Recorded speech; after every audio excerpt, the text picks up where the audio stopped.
اس کے بعد ایک بھائی کا سوال ہے 13واں، نماز ની અંદર પહેલી રકાતમાં સના પઢવાનું ભૂલી ગયો તો બીજી રકાતમાં સના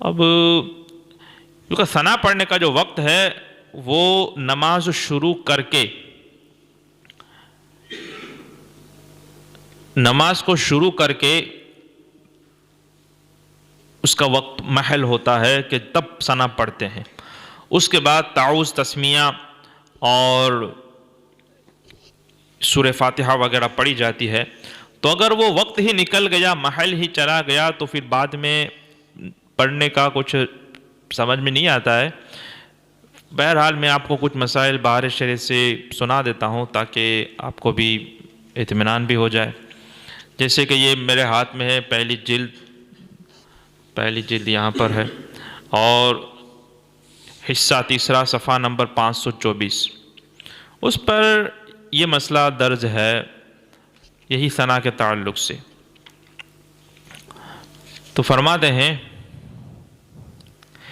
اگر ثنا و اعوذ باللہ و بسم اللہ پڑھنا بھول گیا اور قراءت شروع کر دی تو اعادہ نہ کرے، یعنی کہ پھر سے وہ ثنا وغیرہ نہ پڑھے.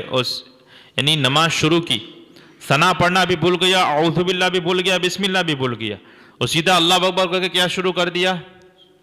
الحمدللہ رب العالمین الرحمن الرحیم پڑھنا شروع کر دیا. تو اب پھر سے ثنا پڑھ کے پھر پڑھنا اس کا ضروری نہیں کہ جو وقت تھا وہ اس کا چلا گیا، محل ہی فوت ہو گیا. یوں ہی اگر ثنا پڑھنا بھول گیا اور تعوذ یعنی کہ اعوذ باللہ شروع کر دیا تو ثنا کا اعادہ نہیں.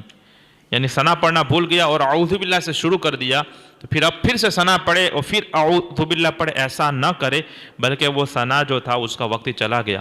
تو یہ پہلی رکعت کے شروع میں ہی یہ حال ہے کہ ثنا اگر چھوٹ جائے تو پھر تعوذ پڑھنا شروع کر دے تو پھر ثنا نہیں پڑھیں گے، محل چھوٹ گیا. اور یہاں پہ جو سوال ہے اس میں تو یہ ہے کہ پہلی رکعت میں چھوٹ گیا تو دوسری رکعت میں پڑھنا، تو پھر وہ تو کیسے ہو سکتا ہے؟ ایسا نہیں ہو سکتا.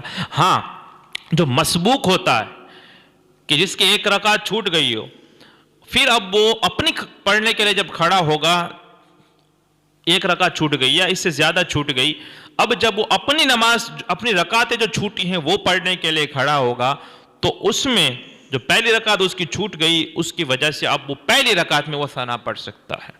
واللہ تعالی اعلم بالصواب.